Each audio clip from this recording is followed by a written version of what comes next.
Caliphas, city of ghosts.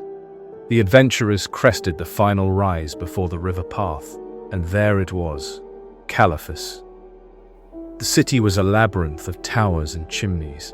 It loomed immense and spectral against a moon drowned in cloud.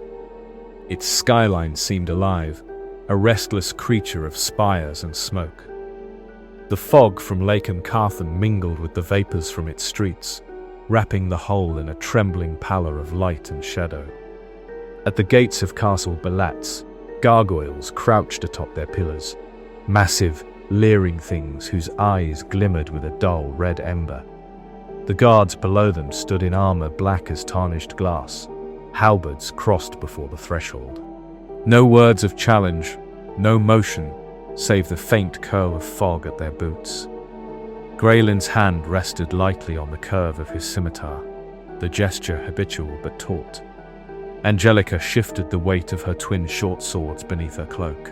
This whole city feels like an open grave. Malachi raised his holy symbol, Pharasma's spiral glinting like frost, and whispered a prayer. One of the taciturn sentinels at the gate nodded to him and quickly stepped aside. The lady's judgment is strong here, The cleric said. Angelica shrugged. Yet the dead still wander. Rickus struck a low note upon his lute. The sound was fragile as breath, a lament too cautious to become melody. But somehow, the sound was still comforting. Once within the walls, Caliphas closed around them like a maze. The streets wound narrow as veins.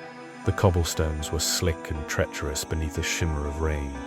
Gas lamps burned in iron cages, their flames pale and uncertain, casting halos that seemed to sanctify the darkness rather than dispel it. Zenobia walked with her hood drawn low, her eyes half-lidded in thought. At her feet, Percival, her dreamland's cat, moved like Snoke, tail swaying with uncanny rhythm. His eyes glowed green in the lamplight, reflecting things unseen. It is terrible, Zenobia murmured, gazing up at the skeletal grace of cathedral spires. and beautiful. From high balconies, pale silhouettes watched, their faces veiled behind curtains of velvet. Somewhere in the labyrinth below, a child laughed a short, sharp sound that ended too abruptly to be human. And always, the bells, measuring not time, but eternity. The Harroday Theatre. By the time the adventurers reached the Harroday Theatre, dawn's first grey fingers were clawing through the fog. The double doors stood open, spilling out the hum of anxious voices and the unsteady light of lanterns. The crowd outside was a theatre of ruin, actors, academics, and a variety of curious nobles in dishevelled finery.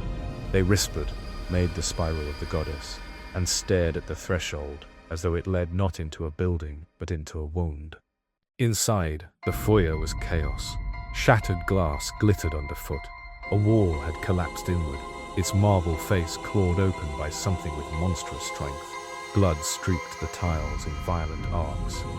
The night watchman lay in the wreckage, what was left of him, his limbs torn, his halberd snapped like a reed. His mouth was frozen in a soundless scream. Greylin Blackwater, I presume. The voice came from behind, a man in a rain-dark overcoat. His face seemed to be carved out of granite. His eyes were the grey of a whetstone, sharp and cold. A silver badge caught the lantern light, etched with the sigil of the royal accusers. Beside him stood another man, tall, slender, and ghostly pale, his expression unreadable. The spiral of Pharasma hung from his neck. When his gaze met Malachi's, the cleric flinched. There was no malice in the man's stare, only the calm scrutiny of one whose judgment is final. Greylin turned, rain sliding from his cloak. We came seeking knowledge, not trouble. The detective remained expressionless. The name is Whitechapel, and I'm aware of what you are. You are a member of the Order of the Palatine Eye. His eyes shifted toward the ruined wall. Did you have anything to do with this? Greylin met his stare, unflinching. No, but on the road outside the gates, we were attacked by something like this. Stitched flesh, undead sinew. We barely survived. The thing killed one of the performers we had sheltered with. We have no idea what this creature was seeking. Maybe it is all just... The detective narrowed his eyes. Coincidence? Where others see coincidence, I see conspiracy. That's my job. Whitechapel studied the occultist for a long moment before closing his notebook with a sharp snap. We'll verify your story. Until then, remain within city walls. Should the beast return, I expect your cooperation in stopping it. The tall, pale man turned back to Malachi. The cleric reflexively clutched at his own holy symbol and spoke softly, almost in a whisper. The lady abhors the reanimation of flesh. This thing was made in blasphemy. Satisfied, the man inclined his head once and moved away. Zenobia whispered beside him. Who was that? Right. Don't know. But when he looked at me, it felt like he could peer right into my soul. Rosalium of dreams. Later, when the crowd had thinned and the fog swallowed the square, the adventurers stepped into the grand lobby of the Harroday Theatre. It rose before them like a mausoleum of dreams. Its once grand facade faded into a state of perpetual disrepair. Faces were carved over the lintel that leered with grotesque visages. The air was heavy with incense and rot. Candles burned in chandeliers untouched by any hand. Velvet curtains sagged in folds of crimson and black, threadbare as dying flesh. From the rafters, faint sigils glowed like embers, fading and flaring with unseen power. They moved into the center of the building, where the theatre shed its public face and showed its true heart, the Order of the Palatine Eye. Here, scholarship and superstition braided together. Ink-stained hands argued over crumbling folios, mystics hunched over smoking pipes like conspirators, and archivists carried trays of tea and scrolls with the same careful gravity as relics. A woman in peacock feather robes inclined to Graylin with a practiced bow. Brother Graylin, the Order welcomes you and your illustrious companions. The Eye sees all, and tonight it sees you. Angelica's lip curled in a half-amused frown. Some welcome. More theater troupe than secret order. Jock only grunted, eyes roaming the balconies where masked figures leaned like vultures. Rikus plucked a string and hummed a low, doubtful tune. Then the room stilled. From a shadowed stair at stage left, a figure descended with a slow, unhurried grace. His skin was the pallor of old paper. His eyes burned like coals set too deep. A long, hooked nose jutted from his face, casting a daggered shadow down to a mouth perpetually drawn into a grimace. Thin, bloodless lips trembled slightly, revealing two elongated front fangs, rodent-like, yellowed and impossibly sharp. His bald head caught the moonlight with a sickly sheen, every wrinkle and ridge accentuating the skull beneath. The faintest trace of decay clung to him, not of rot, but of age unmoored from mortality. And yet, there was dignity in his horror. He was not merely a monster, but an echo of a man, a withered remnant of aristocracy turned to shadow and superstition. In that face, one could see the tragedy of eternity, a being cursed to hunger forever, wearing his own death as a mask. Honored guests, the Order welcomes you.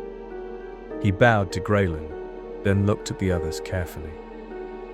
I am Count Archmenos, one of the theater's oldest patrons.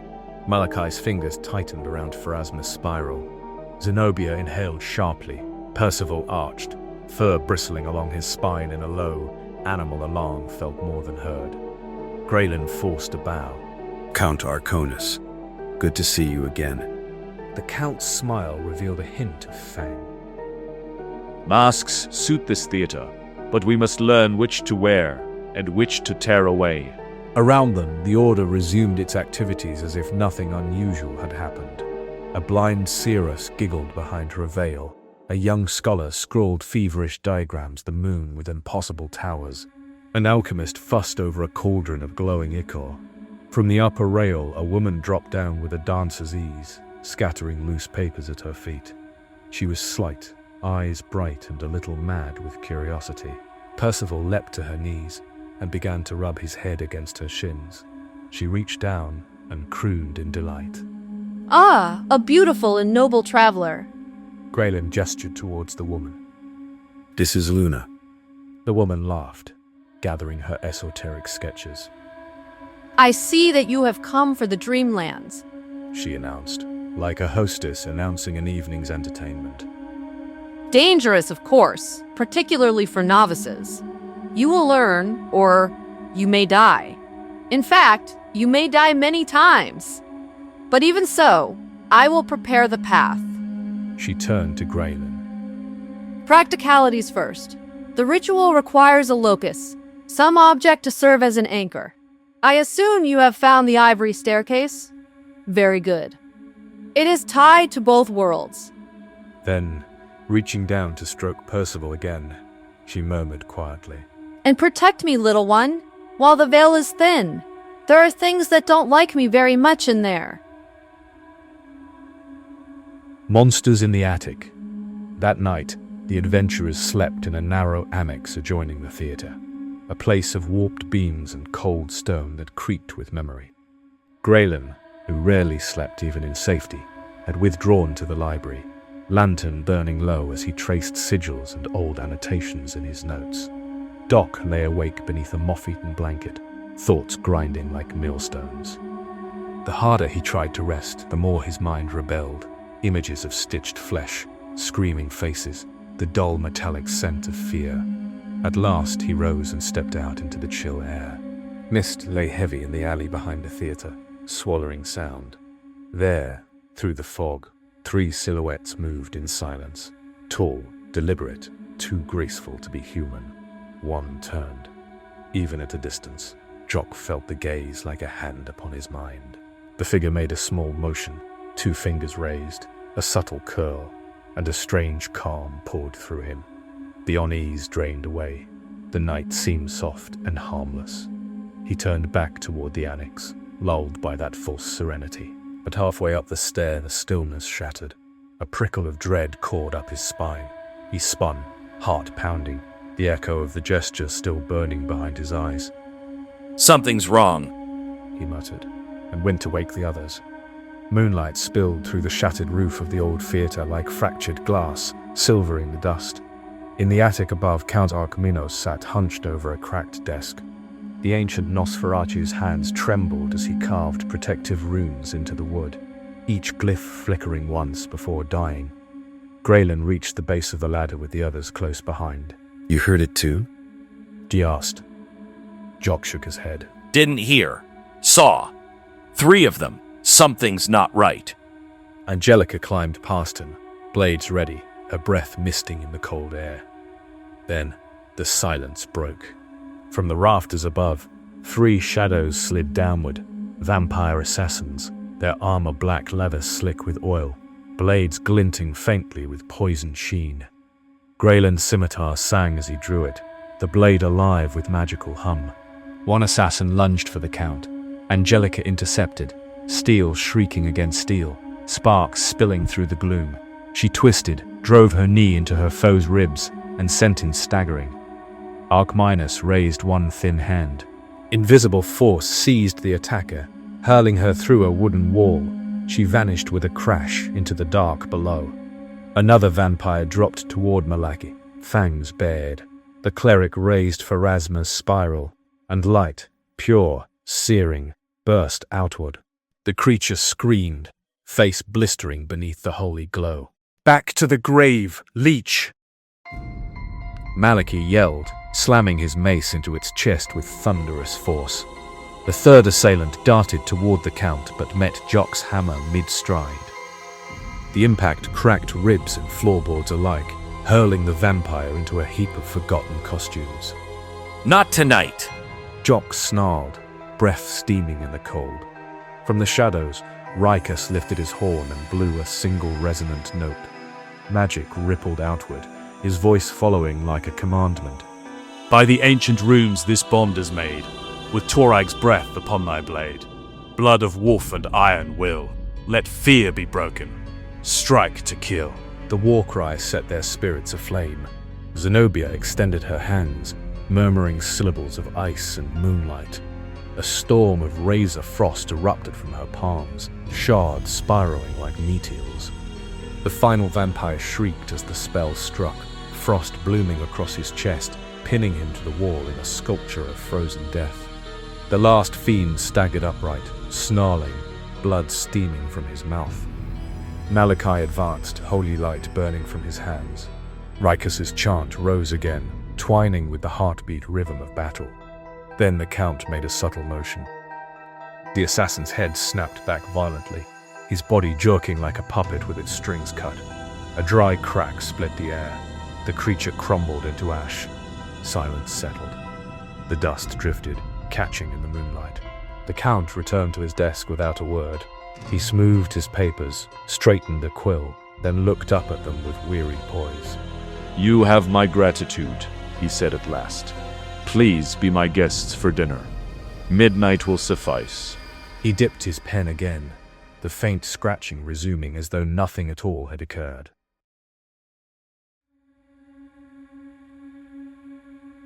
Old friends return. The first rays of dawn began to break through the fog as they gathered in the alleyway behind the theatre. Graylin looked at everyone, then began to speak quietly. There is something that was brought to my attention after we arrived. Something you should know. Actually, it's something you need to see to understand. The group followed the occultist down a side street that ended at some forgotten temple of Pharasma. Its stones were mottled with moss and candle soot, and the air within was heavy with the scent of incense and sage. The cracked icon of the Lady of Graves loomed above an altar, her half-veiled face lit only by a few votive candles. Graylin guided the others inside. From the shadows at the edge of the nave, a priest in tattered vestments emerged. His expression was solemn, eyes deep with the burden of his office. At his side clutched a girl, with skin pale as bone, and eyes so hollow they seemed bottomless. She moved without hesitation, but with no warmth, as if her steps belonged to someone long departed. Zenobia shuddered. Who? What is she? Graylin inhaled, steadying himself. She is no stranger to all of you. This is Arabella. The name froze the air. Angelica's hand drifted to her blades. Ricus muttered an incantation under his breath to protect them from the dead. Graylin pressed on. Not the Arabella that you buried, but her spirit, condemned, cursed with immortality, forced to return to flesh after each death until she atones for the same she carries. The girl raised her eyes then, and for an instant, the hollow sockets glimmered with a cruel familiarity. They remembered Arabella, their companion. But behind those eyes lingered something broken, something tormented.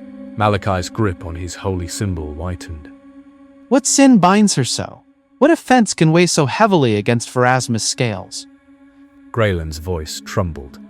You know that she was once a pirate, but she was more than a pirate. She was a slaver, and when her ship sank, nearly 100 souls drowned, chained in her hold. Now the dead call for her, and until their cries are stilled, she will never rest. The small girl spoke then, her voice a whisper, like a tide dragging over stones. I dream of the water, of chains and hands that claw at me in the dark, and when I wake, I am always here again. Percival arched his back, tail lashing, as though he sensed the weight of otherworldly judgment in her presence. The temple seemed to darken, the candles flickering low. Each adventurer felt it.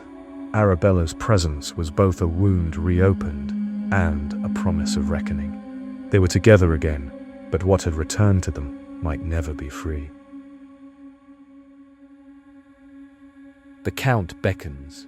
The Haraday Theatre had long since emptied, its velvet seats swallowed in shadows. But in one of the upper chambers, candles burned low, their wax dripping like pale blood. The adventurers gathered at a great oak table, where silver dishes gleamed beneath the flickering light. A feast had been set before them. Dark breads, roasted game, rich sauces fragrant with spice, goblets filled with deep crimson wine. And yet, the host did not eat. Count Ramosca Archminos sat at the head of the table, his pallid hands folded. his sharp, angular face carved in cadaverous serenity. His eyes, twin embers dimmed by centuries, watched them with a patience that was almost cruel. Finally, he spoke. My guests, you have done me a service. The assassins who prowled my halls were beneath me, and yet you risked your lives to rid me of them. Curious mortals. His thin lips quirked in something like a smile.